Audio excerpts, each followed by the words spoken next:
Good morning, Knicks Nation. Today is Tuesday, the 25th day of October, 2022.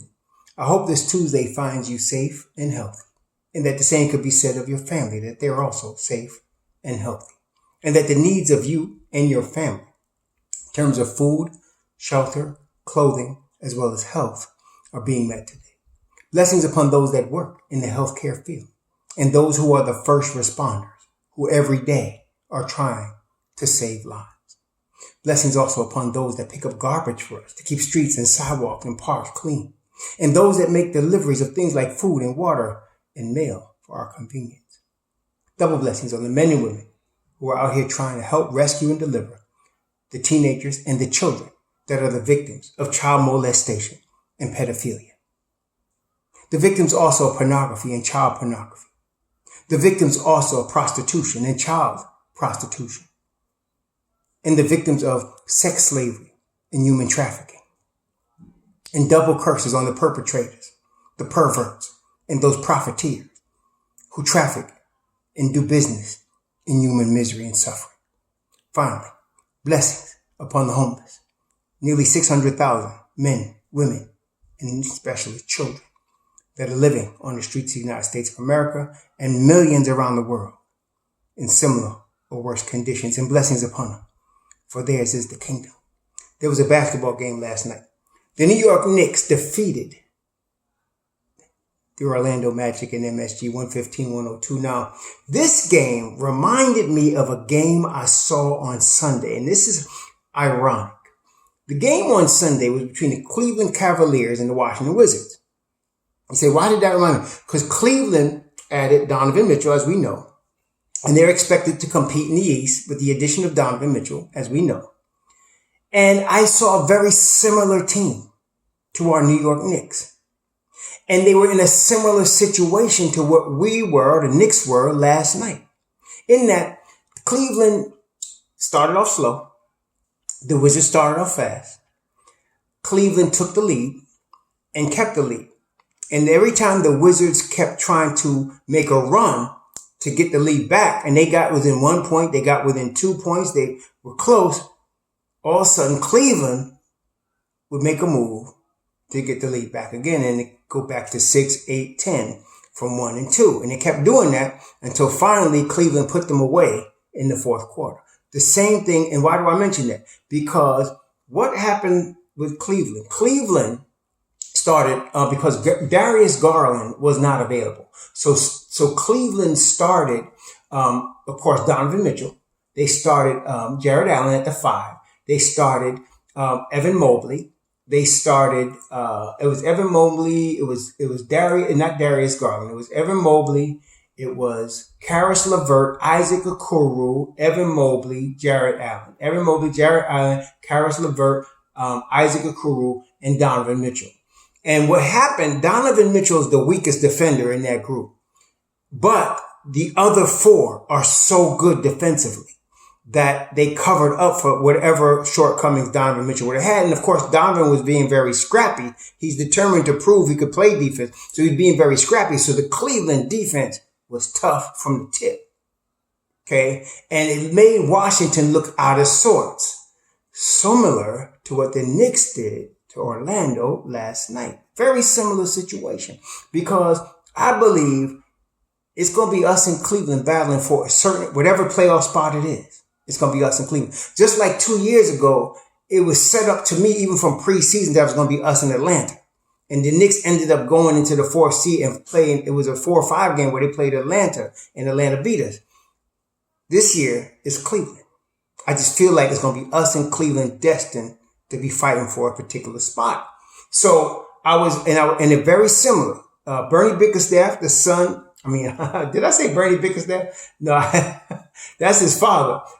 He is J.B. Bickerstaff, the son of Bernie Bickerstaff. Yeah. Bickerstaff was in the league a long time as a coach. J.B. is his son, and he's a defensive-oriented coach.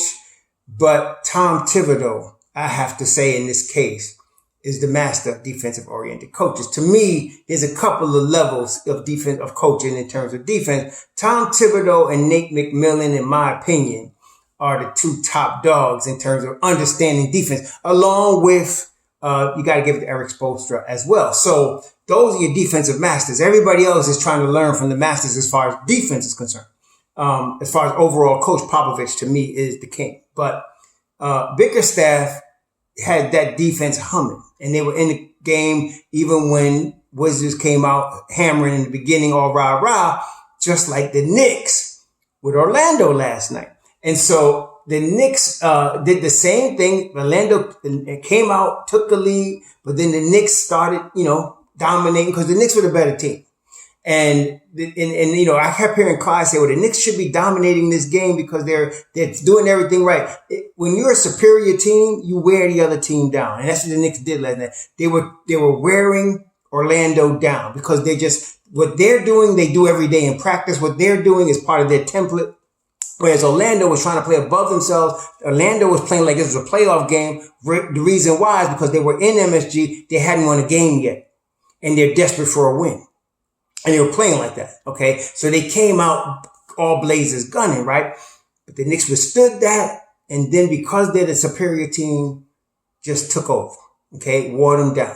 The Knicks were not playing their best ball. But what we saw last night, a couple of things, again, that give us hope going forward. Number one, RJ Barrett had a terrible first half. Bad first half, okay? He shot the ball horribly. He was shooting like Ray Charles. I call it the Ray Charles syndrome with him, where he's shooting like he's blind. But what I did notice was that all of the teammates, Julius Randle, Miles McBride, Grimes, everybody coming off the bench, and then his team just encouraging him on the sideline, encouraging him when he's coming out the game, telling him, don't worry, keep shooting. And the second half, they ran the plays to get RJ open looks, get him the basketball, and the boy started knocking down shots. He started getting his confidence. All of a sudden, he ended up with 20 points. And that was an RJ bad game.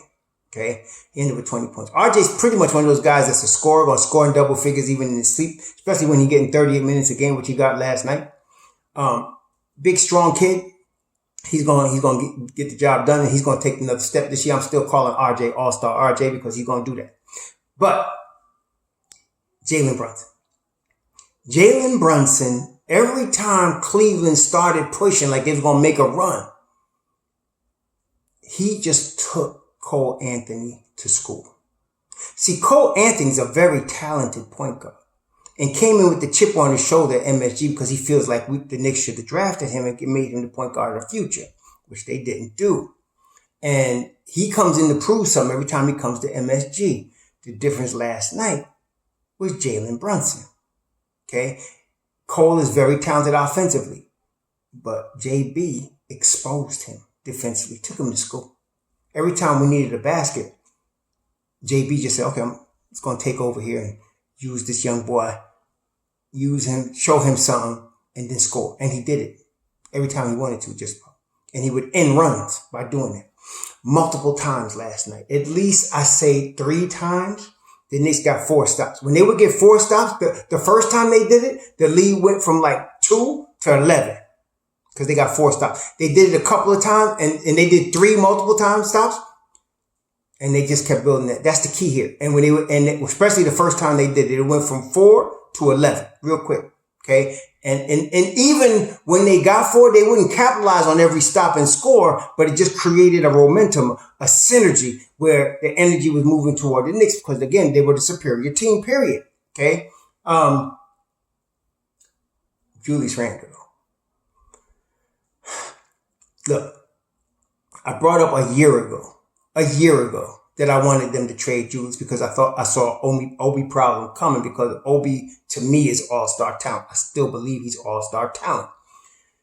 And I figured like he don't want to be playing behind Julius his whole career. And then Julius, okay, the thing is most people get it twisted because they love-hate relationship. I try to be more pragmatic about the situation. His IQ is low. You never have a problem with Julius being really strong and in shape, because he is. Talent is not the issue. He's always talented. From high school, you saw the talent. But it's always been here, between his ears. People can get in his head. He can get in his own head. And then that's it. He's out of the game, right? Julius playing under control. Julius playing within the flow.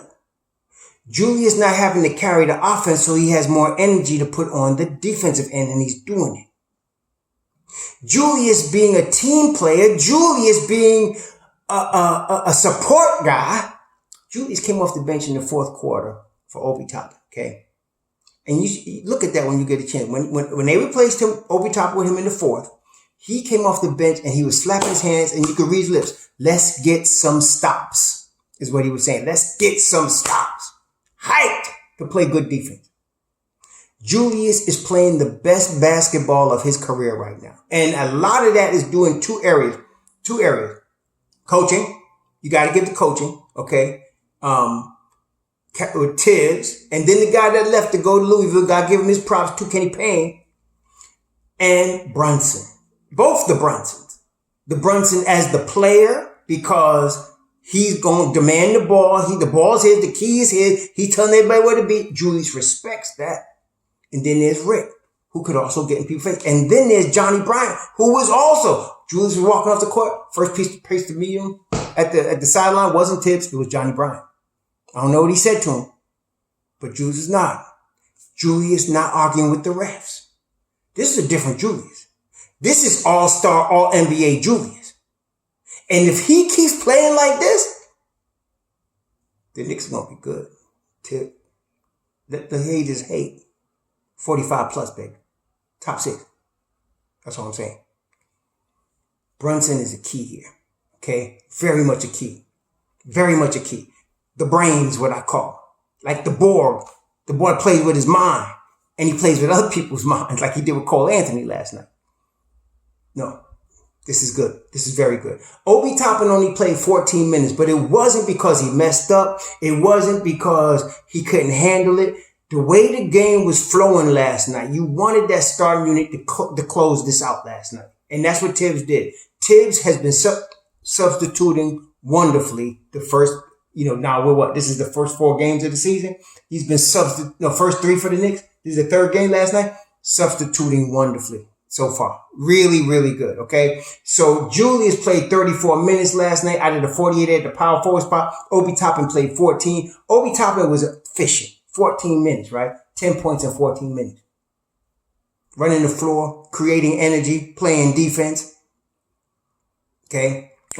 Emmanuel Quickly. Let me just tell you something about Quickly last night. Don't look at the box score if you didn't see the game and try to judge what Quickly did. Because then you'll be wasting your time and showing how immature, how amateur you are about basketball. Quickly played the best game of the year for him this year. And didn't score a point. That's right. He didn't score a point. He was 0 for 5 from the field, 0 for 4 from 3, but he played the best game of his career. Brethren, if you'd have seen the bounce pass he threw to my man Cam Reddish from 3-quarter court, it was a thing of beauty, baby. And he caught Reddish, I think almost on all 3 of Reddish's buckets. It was Quick that was given. Quick ended up with 8 assists. Quick played good ball last night. Controlling the basketball. He had 2 turnovers and 8 assists. He had 6 boards. It shows what Tibbs was talking about in terms of affecting winning without scoring. See, this is what Cam was doing too, but I was concerned with Cam because I felt like Cam had to really blow it up and show it out on preseason. He didn't do that offensively, but Cam, even during preseason, was playing high-level defense, playing with an IQ, playing within the team concept, not missing assignments defensive scheme-wise. And so I didn't know if Tibbs mentioned it or Tibbs noticed it, but he did. And he put Cam in the rotation, and Cam has responded. We'll get to him in a second, but Quickly played his best game of the season last night. He didn't score 20 points like he did against the Pistons, but it wasn't about that. He was helping winning. He was getting, Obi Toppin and Cam Reddish in it. You know what else helps? Hartenstein. Hartenstein is a playmaking 5. Okay. He is not Mitchell Robinson. See, some people try to act like Mitchell Robinson because he's not shooting 25 footers. It's no good. Some of y'all need to learn basketball, baby. This is what the dude do. He blocks shots. He's a rim protector. He's par excellence on the athletic tip. You got to give Mitch blocking this nonsense his props. And stop acting like you want to replace him with Ayton, who costs twice as much money. What is wrong with some of y'all? Anyway, Hartenstein is the perfect backup. He's a playmaking five. He doesn't have the athleticism of a Mitch Rob, but he has an IQ like the Joker. Okay. He catch you in the back door every time. Okay. And that little push shot from about 8 feet is money. Okay. And he gets himself in position to shoot it. With that second unit, that's what I'm saying. That brings the second unit top 5 in the NBA. The second unit is top 5 in the NBA. And that's going to be extremely difficult to beat because last night, look, Tibbs went basically 9 deep last night. Quickly, 23 minutes. Hartenstein, 18 minutes. Reddish, 14 minutes. Toppin, 14 minutes. D Rose only played 9 minutes. Now, some of y'all are going to be hurt, butthurt about D Rose. What I'm seeing from the first game, look at it. Go back and look at the games now. IQ's the first point guard off the bench. I wouldn't be saying, I didn't want that because I ain't consider IQ a point guard. Apparently, Tom Thibodeau does. And he was the first point guard off the bench. And the minutes that would normally be going to D Rose are going to IQ. And I think that's the right way to do this. I'm not saying we should diss D Rose, but D Rose needs to be that dude that's there once in a while when you need a spark, when none of your other guys ahead of him are doing anything. That's the D Rose, that veteran presence. And he's in the best shape of his life right now, but in this older formation, this older iteration of D Rose. This is the best shape he's been in since, he was a rookie, 195 pounds right now. He's ready to go. What this means is, if necessary, we can play him 15 to 20 minutes and he can go 72 games. See, if you start pushing him to that 20-minute mark more and too much, he's not going to play 50 games. The last 11 seasons, D Rose has averaged 39 games a year. Part of that problem is that every coach sees him and you're tempted. Just like some of y'all, man, put him in the game. Man, keep him in the game. That cross, that finish, yeah, I hear you. But you can't do it. He's 34 years old right now. Okay? Keep him just like this. When you need him, he's going to be there. Okay? When you need him, he's there. But with IQ playing the way he did last night, with Brunson playing the way he did, you're in good shape. You're in good shape. Okay? So if you need him, especially come playoff time, playoff D Rose, that's another level. See? So right now, if we can continue, it's a long season. Even Dukes is going to play. Everybody's going to play. Okay. But it's a long season. It's a grind. But for right now, that was excellent. You wanted that finishing from that first 5 and they gave it to you. But I also like, speaking to Cam Reddish, running the floor like a gazelle. And I told y'all the boy was butter smooth. Some of y'all thought, he being lazy. No, he's not lazy.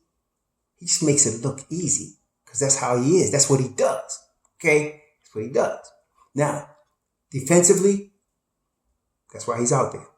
But what I noticed as part of his 14-minute run last night is they had Cam instead of Fournier with the starting 5 for a few minutes. And they ran well. They ran well. Okay, they did. Then when he took Brunson out, he had IQ and Cam in there with the other 3 starters. The mixing and matching that the Knicks have the access to. The Knicks gonna be good, man. They are. I'm just telling some of y'all. I'm excited because, like I said, we got the management, we got the coaching, and we finally got the draft picks and the young players, the foundational youth that we need. I'm not worried about. And some of y'all talking about trades at the deadline. Listen here. Y'all gotta understand something. The Knicks are in this is year 3 of their rebuild, but with Tom Thibodeau, they're always trying to win, right? They're not trying to tank. Some of y'all keep bringing tank up with the Knicks to go root for another team. This team ain't about tanking. Tanking for suckers. Okay? What's that tanking mean? You want to lose so you can get Wembanyama, whatever his name is? Stop it. Stop it. And at the trade deadline, the Knicks in the top 8 in the East, they ain't making no major trades. They might trade Fournier. He's the only dude that I can see them moving right now. There's nobody else they need to move but Fournier. And I don't even know. They need somebody that they can get back. They need some draft capital, and they need somebody that's expiring that they could cut. Because we don't need to add no more. We need to open up space for Grimes and Cam. Okay? Because we got it like that right now. We got it like that right now. Okay? So Forget all this, we need Ayton. That drives me crazy because I'm a Mitch Rob dude. I'm a Mitch Rob Hive. Some of you are tripping, man. Stop with this Ayton. You know he getting paid over $100 million? What's wrong with some of you? Y'all know that Mitch Rob ate that boy lunch last year? Y'all don't remember that? What, because he got a little baby hook, a little 8-foot J, you think he better than Mitch? Stop it. He not. You let Mitch Rob play with CP3 and Devin Booker.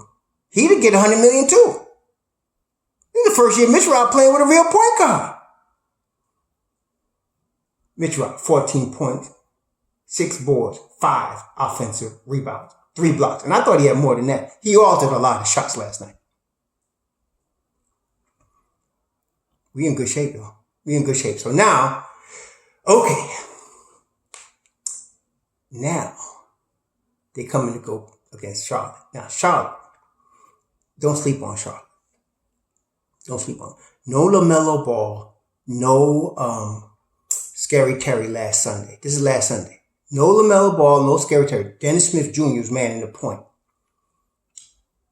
They blew the leprechaun in them from Atlanta. They blew him out. It was so bad. I was looking at the game and I said, wait a minute, they must not have DeJounte Murray playing. I thought to myself, they must not have DeJounte Murray playing because they're getting blown out. I mean, they're getting blown out like it's a summer league game. Like they couldn't have DeJounte Murray play. I thought to myself, no way. He's not playing. No, they had DeJounte Murray playing. They had the leprechaun playing. They had Capella playing. They had DeJounte Murray, Capella, DeAndre Hunter, Collins. They was all playing. Just getting their behinds whipped. Without Melo now. It was P.J. Washington, Gordon Hayward, who makes 50 appearances a year. Gordon Hayward, for some of y'all still want that big contract on this.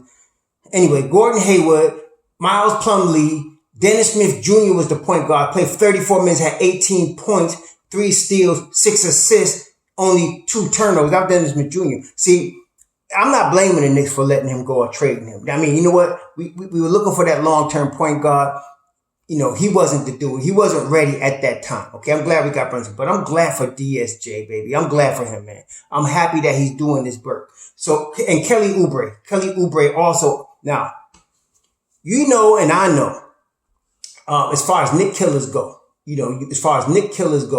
got the guy last night. You got Terrence Ross, long-term Nick killer. We talked about Cole Anthony, Nick killer, because he got something to prove. We were sleeping on Franz Wagner. Banchero is the real deal.